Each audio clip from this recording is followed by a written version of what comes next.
वसुदेवसुतं देवं कंसचाणूरमर्दनं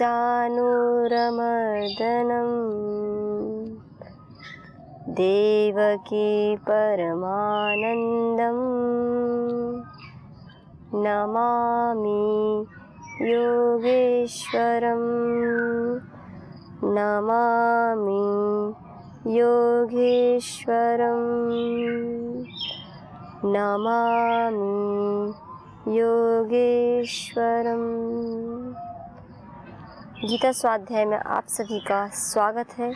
तो हम सभी विचार कर रहे थे, स्वाध्याय कर रहे हैं श्रीमद् भगवद गीता के 12वें अध्याय भक्ति योग का। तो इस अध्याय में भक्ति की महिमा के विषय में बताया गया है कि एक साधक का जीवन जब भक्ति में हो जाता है तो उसके जीवन में क्या क्या घटित होता है, भक्ति क्या होती है, अनेकों विषयों के में इसमें चिंतन किया गया है। तो अर्जुन का जो प्रश्न था उसका योगेश्वर जी उत्तर दे रहे हैं। तो उत्तर देते देते एक ऐसी स्थिति आती है तो जब अर्जुन कह बैठते हैं कि मेरे तो बस में ये सब कुछ नहीं है, मैं कैसे कर पाऊँगा। तो इसलिए योगेश्वर जी ने कह दिया, मयि मन आधत्स्व मयि बुद्धिं निवेशय निवशिष्यसि मय्येव अत ऊर्ध्वं न संशयः। तो योगेश्वर जी कहते हैं कि ठीक है, तो ऐसा कर दो, आप इस मन को इतना मानते हो कि मेरे में नहीं लग पाएगा, जो मैं कह रहा हूँ इन तत्वों को नहीं कर पाएगा। तो कहते हैं ठीक है, एक काम कर दो कि मेरे में इस मन को लगा दो, मेरे में बुद्धि को लगा दो, निवशिष्यसि मय्येव, तो फिर तू मेरे में ही निवास करेगा। और अतः ऊर्ध्वं न संशय, इतना बड़ा आश्वासन या योगेश्वर जी दे रहे हैं साधकों को कि फिर साधक मेरे में ही निवास करता है, फिर इसमें कोई संशय नहीं है। तो इतना बड़ा आश्वासन दे रहे हैं। तो हमने गत देखा था एपिसोड में कि हम फिर विचार कर रहे थे इस मन की सामर्थ्य के विषय में कि योगेश्वर जी ने ये बात क्यों कहा, ये बात क्यों नहीं कहा कि मेरे में बुद्धि को लगाओ, ऐसा क्यों कहा कि मय्येव मन आधत्स्व, कि मेरे में ही अपने मन को लगा दो, या फिर ऐसा क्यों नहीं कहा कि मेरे में अपनी जो श्रद्धा उसको लगा दो, मेरे में अपनी बुद्धि को लगा दो। लेकिन योगेश्वर जी सबसे पहले मुख्य पॉइंट, जैसा कि महाभारत में कहा गया है, जो मुख्य पॉइंट है, मन एव मनुष्यानां बंधनम मोक्ष कारणयोः, कि सभी इन जड़ताओं का जो भी मनुष्य देख रहा है तो इन सब के पीछे कौन है, मन ही है। तो इसलिए योगेश्वर जी ने यही कहा, ये नहीं कहा कि बुद्धि को मेरे में लगाओ, पहले ये कहा कि पहले आप मन को मेरे में लगाओ, क्योंकि अर्जुन अपने आप को असमर्थ मान रहा है। ऐसा होता है जब हम अपने आप को दीनहीन लाचार मानते हैं तो हम ऐसा करें, जो हमसे श्रेष्ठ ऊंचे उठे हुए जो महापुरुष हैं उनकी हम शरण में चले जाएं। जब कुछ हमें पता ना चले कि क्या करना चाहिए क्या नहीं करना चाहिए, बहुत शंकाएं, बहुत डाउट होते हैं, वो संदेह होते हैं जीवन में, तो हम ऐसे, जो उपनिषद में एक प्रसंग आता है कि ऐसे एक विद्वान के पास, ऐसे एक महापुरुष के पास जाओ जब आपके मन में संदेह हो कि संसार को लेकर, शरीर को लेकर, क्या अपने आप को लेकर, अपने जीवन को लेकर, तो उनसे प्रश्न जैसा करो जिनका सारी कामनाएं हट चुकी हैं, जो अपने में समाधिस्थ है, जो जन कल्याण के लिए ही केवल मात्र कर्म कर रहे हैं। तो ऐसे संतों की शरण में जाओ, वहाँ जाकर प्रश्न करो। तो योगेश्वर जी भी यही उपाय दे रहे हैं, क्या कि ठीक है, जो मैं तत्व जो बताई हैं वो अगर आप उसको नहीं कर पा रहे हो तो ऐसा करो, अपने मन को ही मेरे में लगा दीजिए। तो सज्जनों, ये सब के पीछे जो एक मुख्य पॉइंट है वो होता है मन, अर्थात मन ही है जो मनुष्य को बंधन में डाल सकता है, अर्थात बंधन दुखित होते हैं। देखो, बंधन का नाम बताया है, बंधने, कि जब मनुष्य बंध जाता है, किसमें बंध जाता है, काम में, क्रोध, द्वेष, राग, उससे झगड़ा, इससे झगड़ा, इसके प्रति द्वेष, ऐसा संसार में चलता है। जो थोड़े जागरूक होते हैं वो इससे अपने जीवन को थोड़ा ऊपर उठा लेते हैं, लेकिन अक्सर हम संसार में देखते हैं यही देखने को मिलता है। और लेकिन सबसे आश्चर्य की बात तो यह होती है कि मनुष्य जीवन जी रहा होता है, लेकिन उसको यह नहीं पता कि वो जो जीवन जी रहा है इन काम क्रोध राग द्वेष में ही अपना पूरा जीवन खपा देता है और कुछ मिलता नहीं है। अंत में फिर वो खाली हाथ ही जाता है। और कमाई देखो हमारी, जो अभी हमको ऐसा लगता है कि हम ये इतना कमा ले, बाह्य रूप से कमाना चाहिए, बाह्य समृद्धि भी हो, लेकिन हमारी जो आत्मिक समृद्धि है वह तो क्या है? प्रेम, करुणा, भगवान के प्रति भक्ति, समर्पण, हर पल प्रसन्नता से भरे रहना, हर पल मन एक आनंद में रहे। ये सब क्या है? यह सब है हमारी सच्ची रूप में, ये हमारी आंतरिक जो समृद्धि है यह है। लेकिन मनुष्य का अभी जो स्तर है सभी के लिए नहीं है, लेकिन अक्सर हम संसार में देखते हैं सभी का केवल और केवल घर परिवार और अपनी बंगला गाड़ी यहाँ तक सीमित रहता है। यह भी हो, हमारे ऋषियों ने भी कहा, यह तो अभ्युदय निश्चय ससिद्धि, जहाँ अभ्युदय हो, जब भौतिक समृद्धि हो, और निश्चय जहाँ आध्यात्मिक उन्नति हो, जहाँ हमारे हृदय में, हमारे मन में जो अच्छी अच्छी भावनाएं, निष्काम प्रेम, करुणा, जो शांति, प्रसन्नता, जो निष्कामता, निर्लोभता, जो एक अपार आनंद होना चाहिए, उससे मनुष्य अछूता है। तो हमारे ऋषिगण यही बता रहे हैं, वो बार बार इसी ओर ध्यान दिला रहे हैं कि देखो हम अपनी असली संपत्ति की ओर लौटें। योगेश्वर जी ये बताना चाह रहे हैं इस श्लोक के माध्यम से कि देखो मनुष्य अपनी असली संपत्ति को अभी तक उसने टच भी नहीं किया है, जो उसकी आंतरिक संपत्ति है। जरा हम थोड़ा विचार करें कि जब मनुष्य इस संसार से जाता है तो क्या उसके पास जो बाह्य संपत्ति है उसको लेके जा पाता है? नहीं, ये सबका अनुभव है। लेकिन फिर हम क्या लेके जाते हैं? तो हमारे साथ जाता क्या है? जब हम इस संसार में आते हैं, हमारा इस संसार में आने का क्या लक्ष्य है, कि क्यों आते हैं, क्या लेके जाते हैं? तो इसका बहुत अच्छा उत्तर दिया है। कहते हैं जो मन के हमारे, जैसे हम कर्म कर रहे होते हैं, जैसे हमारे माध्यम से, हमारे मन के माध्यम से जो कर्म होता है, फिर उसके हमारे चित्त में उसकी छाप पड़ती है, फिर उसके संस्कार बनते हैं। फिर जो संस्कार बनते हैं वही संस्कार उन मनुष्य के साथ जाते हैं, जैसा उसने, मतलब उसी को तो कहते हैं कर्म, कि जैसा हमने कर्म किया वो कर्म हमारे साथ जाते हैं। बल्कि आप जो संसार में, चाहे संसार की कितनी भी आप दौलत इकट्ठा कर लो, वो दौलत आपके साथ नहीं जाती है। लेकिन जो आपकी आंतरिक संपत्ति है, निष्काम प्रेम, करुणा, प्रसन्नता, एक आत्म शांति, भगवान गुरु के प्रति एक अनन्य समर्पण, तो ये जो सारे जो शुभ गुण हैं, जो शुभ विचार हैं, ये सभी सारे मनुष्य के साथ जाते हैं। तो अगर ये हमारी जो असली हमारी संपत्ति है, अगर ये संपत्ति मनुष्य के पास होती है, तो ऋषिगण कहते हैं यही असली संपत्ति है एक मनुष्य की। लेकिन अभी होता क्या है, अभी हम इससे तो अनभिज्ञ हैं कि यह भी कुछ प्राप्त करने की चीज़ें होती हैं कि मन में हमेशा एक शांत, हमारा मन हमेशा शांत रहे, प्रेम से, करुणा से भरा रहे, सबके प्रति दया हो, और हमारा मन, हमारा हृदय भगवान के प्रति अटूट श्रद्धा से भरा रहे। तो ये जो संपत्ति है, इससे तो हम दूर हट गए। और हुआ क्या कि हमें जो बाह्य संपत्ति है उसको क्या दे दी? मुख्यता, अर्थात उसको हमने मुख्य मान लिया, उसको हमने प्रायोरिटी दे दी।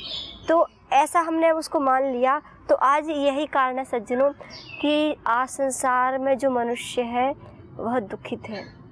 अगर जैसा ऋषिगण कहते हैं, ऋषिगण छोड़ो, आज संसार में हम परम पूज्य श्री श्रद्धेय स्वामी जी महाराज को देखते हैं, आचार्य श्री को देखते हैं।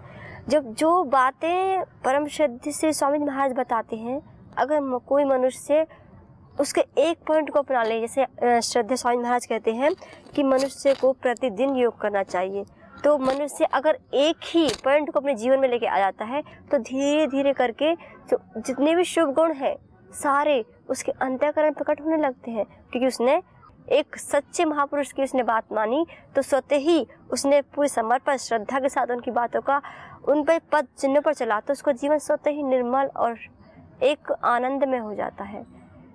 तो योगेश्वर जी की यही बताना चाह रहे हैं कि हम आज हो क्या गया है, अपनी संस्कृति से हट गए हैं, अपनी असली संपत्ति को भूल गए हैं और बाह्य संपत्ति में जुटे हुए हैं। लेकिन योगेश्वर जी इसके लिए मना नहीं करते, बाह्य संपत्ति हो, लेकिन अपनी जो आंतरिक संपत्ति है वह कभी भी हमसे अलग ना हो। लेकिन यही कारण है हमारी सारी दुखों का, हम जो हमेशा पीड़ित रहते हैं, हम जो क्रोधित होकर रहते हैं, हमारे मन में कहीं एक शांति नहीं है, अशांति छाई हुई है। ऐसे ही परिवार हैं कि जहाँ इस शरीर को चलाने के लिए ऐसे विशेष प्रकार के व्यंजन हैं कि जिसकी कमी नहीं है, लेकिन एक कमी दिखती है, क्या एक शांति नहीं मिलती है। तो शांति तो कहीं सद्गुरु की शरण में जाके, परमेश्वर की शरण में जाके ही मिलती है। इसके अलावा तो कहते हैं अध्यात्म ही विश्राम है। वास्तव में आप कहीं भी कितना कर्म करो, लेकिन आपको विश्रांति, आपको शांति की अनुभूति तो अध्यात्म में आके ही मिलती है। आप सारे संसार के कार्य कीजिए, लेकिन अपने आप से अलग मत होइए। कहा है 8वें अध्याय में, कहेंगे योगेश्वर जी किम अध्यात्म उच्यते। तो योगेश्वर जी बहुत अच्छा उत्तर देते हैं। जब अर्जुन प्रश्न करते हैं कि हे योगेश्वर, ये बताइए कि अध्यात्म होता क्या है, तो कहते हैं अध्यात्म स्वभाव उच्यते, कि जो मनुष्य का स्वभाव है ना, जो उसका मन है, जो यही क्या कहा जाता है, यही उसका अध्यात्म कहा जाता है। तो इतनी बड़ी बड़ी गूढ़ बातें, अर्थात जो हमारी असली संपत्ति है, आइए हम अपनी असली संपत्ति को अपने हृदय में सजोएं। क्योंकि सज्जनों, ये हमको ज्ञात होना चाहिए, हम इससे अनविज्ञ ना हो, कि हमको पता भी होता है कभी कभी, लेकिन जैसा कि महाभारत में प्रसंग आता है, बहुत अच्छा लगता है। सारे परिवार मिलकर समझाते हैं दुर्योधन को, भीष्म पितामह आदि उनके जो गुरु द्रोणाचार्य सब समझाते हैं उनको मिलके बैठा के कि देखो ये ठीक नहीं है। लेकिन क्या बोलता है दुर्योधन, जानाम्य धर्मम न च मे प्रवृत्ति, जानाम्य अधर्मम न च मे निवृत्ति, कि मैं जानता हूँ लेकिन मेरी प्रवृत्ति नहीं हो रही है, और जानाम्य धर्मम, मैं जानता हूँ फिर मेरी उससे निवृत्ति नहीं हो रही है। कभी ऐसा भी होता है कि मनुष्य जान रहा होता है, लेकिन फिर भी चलो उसमें रस, जो भौतिक समृद्धि है उसमें रस आ रहा होता है, लेकिन इसलिए अपने आप से अलग हो जाता है। तो सज्जनों, स्वामी सोमानंद महाराज कहते हैं कि केवल अगर मनुष्य को विश्रांति पानी है, शांति पानी है, तो उसको अपनी ओर लौटना ही होगा, उसको योग की शरण में आना ही होगा, उसको अध्यात्म की शरण में आना ही होगा, उसको अपने मन को भगवान में लगाना ही होगा, उसको कुछ क्षण के लिए शांत बैठना ही होगा, ध्यान उपासना करना ही होगा, जिससे कि वह अपने मन को शांत कर पाए। तो स्वामी सोमानंद महाराज कहते हैं, इसलिए कहा कि उनका एक भजन है, उनमें ये पंक्ति आती है कि अध्यात्म ही विश्राम है। ये बहुत अच्छी महत्वपूर्ण लगी, मतलब जब सुना तो बहुत अच्छी एक भावना आती कि वास्तव में जीवन की तो यही है कि आप कितना भी कर्म करो, लेकिन जब अध्यात्म में आते हैं, जब भगवान गुरु की शरण में जाते हैं, तो वहीं चलकर, वहीं पर जाकर मनुष्य को एक सच्चे सुख की अनुभूति होती है, वहीं जाकर उसको विश्राम मिलता है। तो इतना बता रहे हैं। तो इस मन की महिमा के विषय में हम बात कर रहे हैं कि मन कितना शक्तिशाली है, कितना ऊर्जावान है। अभी हमने गत एपिसोड में देखा कि वेदों में तो इसका सामर्थ्य ही बताया कि इसके बिना कुछ चल ही नहीं सकता है। वास्तव में आप देख लीजिए, संसार में जो आप काम बहुत लगन से करते हैं, लगन मतलब मन हमारा होता है, तो वो काम बहुत ही अच्छा परिणाम देने वाला होता है। तो इसलिए योगेश्वर जी ने कहा कि जो इतना बड़ा सामर्थ्य है इस मन का, तो क्यों ना ऐसा कर अर्जुन, इस मन को मेरे में लगा दो, अर्थात इस मन को भगवान में ही लगा दो, अपनी बुद्धि को भगवान में ही लगा दो, तो फिर आप उसमें ही निवास करोगे। तो इस मन की इतनी बड़ी महिमा है। तो आइए, एक बहुत अच्छा प्रसंग मुझे याद आता है। एक बार हम पूज्य दीदी की कक्षा में स्वाध्याय कर रहे थे रामायण का, वो बहुत अच्छा प्रसंग आया था महर्षि वाल्मीकि रामायण में, बहुत अच्छा प्रसंग लगा। तो आइए हम उसको थोड़ा चिंतन मनन करते हैं। प्रसंग ऐसा होता है कि जब भरत जाते हैं, जब पता चलता है कि उनके बड़े ज्येष्ठ भ्राता श्री राम वन में है, साथ में माता जानकी है, साथ में लक्ष्मण है, तो उनको वापस लाने के लिए, क्योंकि भरत के मन में तो कोई लोभ लालच है नहीं, उनकी माँ ने उसके लिए इतना सब कुछ किया, लेकिन वो तो उसको स्वीकार नहीं करते हैं। तो मर्यादा पुरुषोत्तम भगवान श्री राम को वापस लाने के लिए जब जाते हैं, तो जहाँ रह रहे होते हैं पहाड़ों पर्वतों पर, तो वहाँ बहुत कोलाहल मच जाता है, क्योंकि पूरी चतुरांगनी सेना होती है, सब कुछ होते हैं। तो वहाँ पर क्या होता है कि जब फिर भगवान श्री राम जानकी बैठे हुए होते हैं, प्रकृति का आनंद ले रहे होते हैं, शांति में अपने ध्यान में मगन होते हैं, तो भगवान श्री राम कहते हैं लक्ष्मण को, हंत लक्ष्मण पश्येह सुमित्रा सुप्रजास्त्वया तनित गंभीरस्तुमुल श्रूयते स्वनः। तो कहते हैं यहाँ पे भगवान श्री राम कि हे लक्ष्मण, संबोधन लगाते कहते हैं, तुम्हें पाकर जो सुमित्रा माता पुत्रवती है, तनिक देखो ये भयंकर बादल जैसी गड़गड़ाहट कैसी है, घोर भयानक तुमुल शब्द कहाँ सुनाई दे रहा है, ऐसा कहते हैं। तो जब यहाँ बताया गया है कि दो मन के बारे में, कि एक मन कैसा होता है, क्योंकि हम मन के विषय में बात कर रहे हैं कि मन का कितना बड़ा सामर्थ्य है, उसके विषय में बात कर रहे हैं।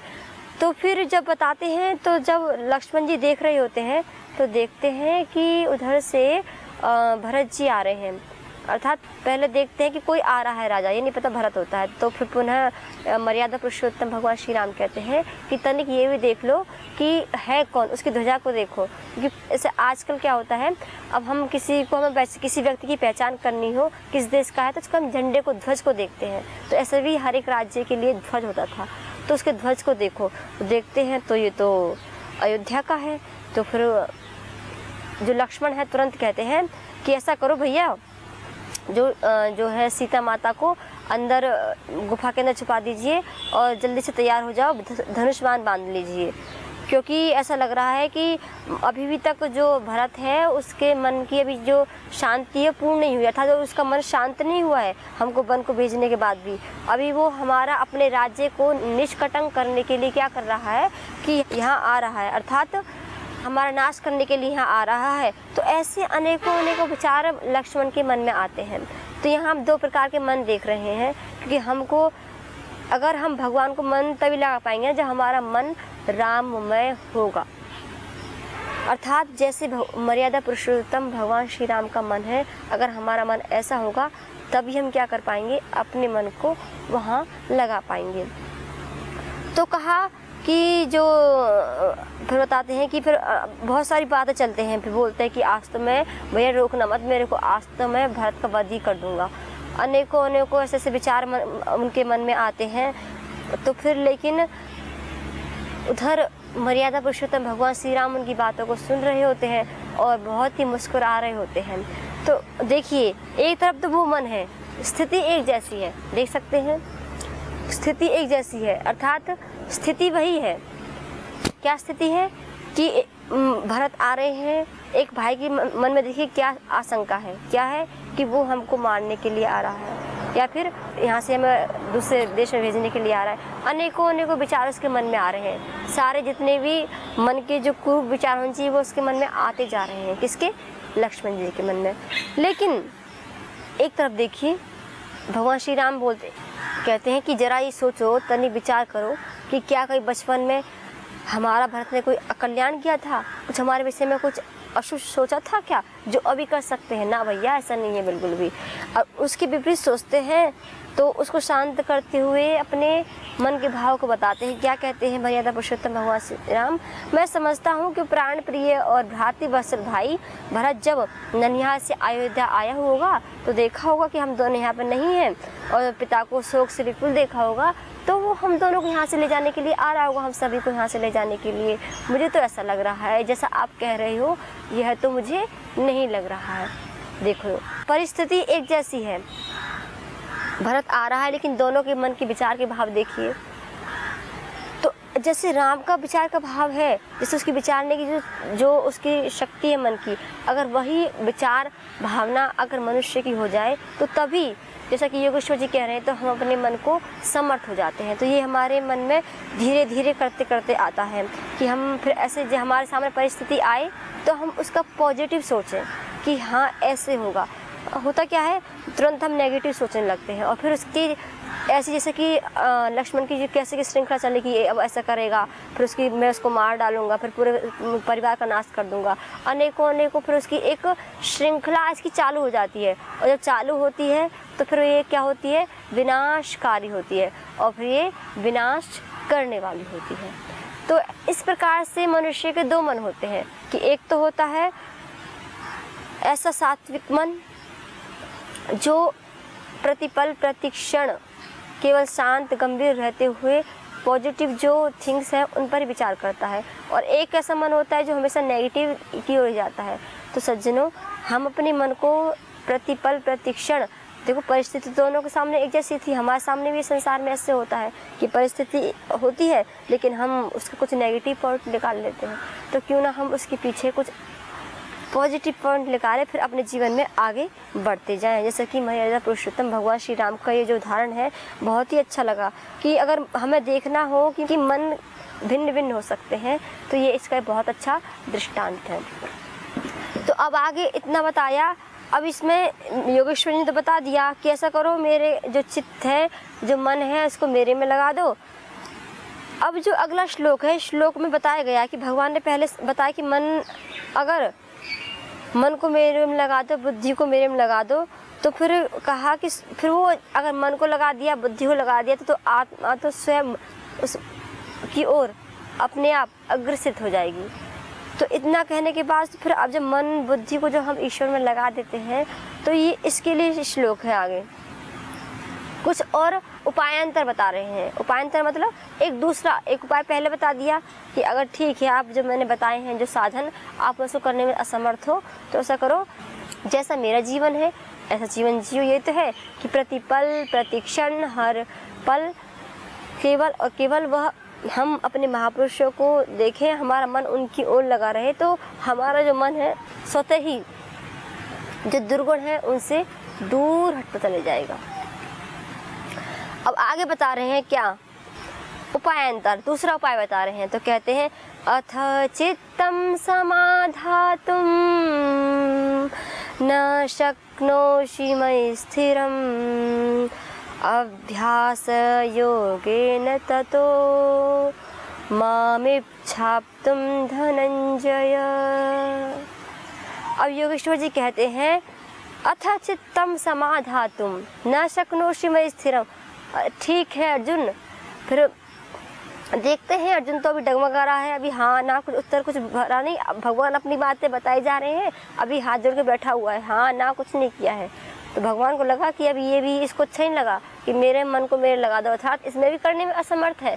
तो कहते हैं भगवान ठीक है इतना तो कर सकते हो, अथ चित्तं समाधातुं न शक्नोषि मयि स्थिरम्। ठीक है तू इतना भी नहीं कर सकता कि मन को मेरे में नहीं लगा सकता है, तो अभ्यास है तो योगेन मामिच्छाप्तुं धनंजय। लेकिन ऐसा नहीं है, मना कर रहे हैं कि बोलते हैं एक बार में तो कोई कार्य नहीं हो जाता है। मान लो हमको कुछ कार्य करना हो, हम बोले कि एक बार में ही सफलता प्राप्त कर लें। जैसे एक बच्चा होता है, वो उठने की कोशिश करता है, जाने कितनी बार वो गिरता होगा, कितनी बार उठता होगा, फिर बार बार ऐसे करते करते फिर उसका प्रैक्टिस हो जाती है, अभ्यास हो जाता है, फिर वो चलना प्रारंभ कर देता है। तो एक ऐसे ही साधक का जीवन होता है कि मान लो उसको अपने जीवन में से कुछ दुर्गुण हटाने हैं, अपने हृदय में शुभ गुणों का आधान करना है। तो फिर क्या होता है, बार बार ऐसी स्थिति आती है कि जैसे मान लो कोई स्थिति आई उसके समक्ष में, तो उस समय उसको गुस्सा नहीं करना है, उसने निश्चय किया। लेकिन होता क्या है, जैसे ही वो स्थिति आई वो ऐसे पहले विचार कर लेते कि देखो आज मेरे सामने कुछ स्थिति आएगी, ना मैं क्रोध करूँगा, ना मैं एकदम हाई फाई होऊंगा, ऐसा हो जाता है ना, बिल्कुल कुछ भी कर सकते हैं। तो मैं एकदम शांत होकर अपने उस स्थिति का सामना करूँगा। तो फिर भी वो फिर क्या होता है, फिर से वो असफल हो जाता है। स्थिति आती है तुरंत, जैसे कि उसने जो कहते हैं जो पढ़ा लिखा होता है वो सब धुल जाता है, तो एकदम से धुल गया। फिर वो बैठ के चिंतन मनन करता है, अर्थात प्रैक्टिस करता है। अगर मान चिंतन मनन ना करे तो फिर वो स्थिति कभी नहीं आ सकती है। तो ऐसे करते करते फिर ऐसी स्थिति फिर से आ सकती है, वो 10-15 बार फेल हो जाए कि ऐसी कोई स्थिति आए कि जहाँ बहुत उसके मन में पहले क्रोध उत्पन्न होता था, लेकिन अब वह शांति से बैठ सके, उसका समाधान ढूंढ सके। तो फिर ऐसे 15-20 बार भी वो करते करते फिर उसके मन में वो सामर्थ्य आता जाता है और दृढ़ संस्कार होते जाते हैं। तो फिर एक ऐसा दिन आता है कि उसको फिर वो विजय प्राप्त कर लेता है। स्थिति आती है कि घर में भी ऐसा होता है, हमारे घर में किसी ने किसी को चिल्लाया, कुछ कहा तो हम बहुत क्रोधित हो जाते हैं। तो हम ऐसा प्रैक्टिस करें धीरे धीरे कि हम क्रोधित ना हो, शांत गंभीर होकर उसका समाधान ढूंढें कि कैसे हम किसी और को कष्ट ना पहुंचाएं और अपने आप को कष्ट ना पहुंचाएं, कैसे हम संबंधों में प्रेम पूर्वक जी सकें। तो योगेश्वर जी ये बताना चाह रहे हैं कि साधक भी ऐसे करे, बार बार प्रैक्टिस करें। और फिर कहते हैं अभ्यास है तो कौन्तेय, कि फिर क्या होगा, अभ्यास योगेन ततो मामिच्छाप्तुं धनंजय। फिर अभ्यास अर्थात समता से करते हुए अभ्यास को फिर मेरे को अवश्य ही हे कौन्तेय अवश्य ही हे अर्जुन मेरे को तू प्राप्त हो जाएगा। तो आइए सज्जनों, आज योगेश्वर जी ने बहुत ही जो व्यवहारिक तत्व हैं उसके विषय में बताया कि मनुष्य अपने जीवन में मान लो किसी भी अगर वह कुछ चीज़ को प्राप्त करना चाहता है लेकिन वो प्राप्त नहीं कर पा रहा है, तो कहते हैं उसको बार बार उसकी प्रैक्टिस करें, अभ्यास करें। उसको अपने जीवन में कुछ अच्छा गुण लेके आना है तो उसका बार बार अभ्यास करें, और ऐसे नहीं होगा वो, उसका फिर बार बार चिंतन मनन करना पड़ेगा, फिर उसके लिए प्रैक्टिस करनी पड़ेगी स्थिति आने पर, ऐसी परिस्थिति आने पर। तो आइए सज्जनों, हम योगेश्वर जी की इस परम दिव्य वाणी को अपने हृदय में सजोएं, अपने हृदय में पूर्ण रूप से बैठा लें। तो हम भी अगर अपने जीवन में कहीं ऐसा देखते हैं कि हम कहीं असफल हो जाते हैं बार बार, कहीं वाणी के व्यवहार को लेकर, कहीं सामान्य व्यवहार को लेकर, कहीं अपने परिवार में ही बार बार गुस्सा कर बैठते हैं, उसका समाधान नहीं ढूंढते हैं, उसके हम गंभीर नहीं होते हैं और बार बार हर एक बात पर क्रोधित हो जाते हैं, तो बार हम भी विचार चिंतन मन करें कि इससे मेरी कितनी हानि होती है। शारीरिक तो हानि होती है, मन में कितने संस्कार हमारे अनुचित हो रहे हैं। तो आइए उचित अनुचित का ज्ञान करते हुए अपने अभ्यासों को हम अच्छे बनाएं, बार बार प्रैक्टिस के माध्यम से, और अपने हृदय में शुभ गुणों का आधान करते जाएं। अपने चित्त को उस परम पिता परमात्मा में लीन करते जाएं, उसको अपनी डोर पकड़ाते हुए अपने साधना पथ पर चलते जाएं। तो आज हम योगेश्वर जी की इस परम दिव्य वाणी को यहीं विराम देते हैं। पुनः हम विचार करेंगे कि योगेश्वर जी साधक के जीवन को ऊपर उठाने के लिए और क्या मुख्य बिंदु बताते हैं। आप सभी को ओम